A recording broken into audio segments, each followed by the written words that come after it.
Rain slammed the empty lot outside Dallas as a police radio hissed in the dark.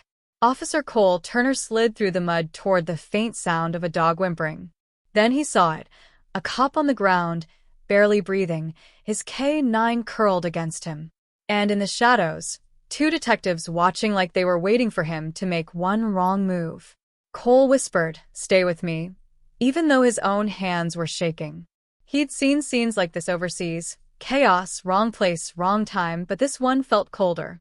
More planned. He checked the officer's pulse, steadying his breath, letting that quiet part of him take over. The part that said, "Do the right thing, even when no one sees you." Behind him, a detective scoffed. "Look at the hero. Didn't learn to mind his business in the army?" Cole didn't look back. He wrapped the K9's bleeding leg, clicked his radio, and sent the exact GPS location for backup. Just one small detail, but it changed everything. The detectives froze. They hadn't expected sirens. They hadn't expected witnesses. When Cole lifted the officer's body camera, the screen flickered to life, still recording. No speeches. No threats. Just quiet truth, catching every step of the ambush the detectives had staged. One whispered, "Turn that off." Cole didn't move. Paramedics rushed in. Officers followed. The detectives tried to talk over each other, louder, faster, but the room shifted. People started listening to the soldier kneeling in the rain, not the men shouting excuses. Then the commander arrived.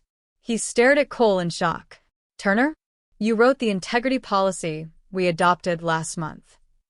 Silence. The detective swallowed. Cole wasn't just some soldier boy. He was the reason their corruption was finally cracking. One detective's voice broke.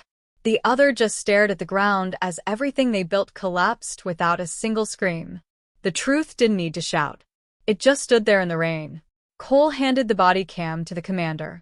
An audit launched that night. New safety rules rolled out the next morning. As he walked the K9 toward the ambulance, the storm eased, and the first thin line of sunrise cut across the lot, the same spot where the night started breaking. Sometimes the calm ones save the world in ways no one sees.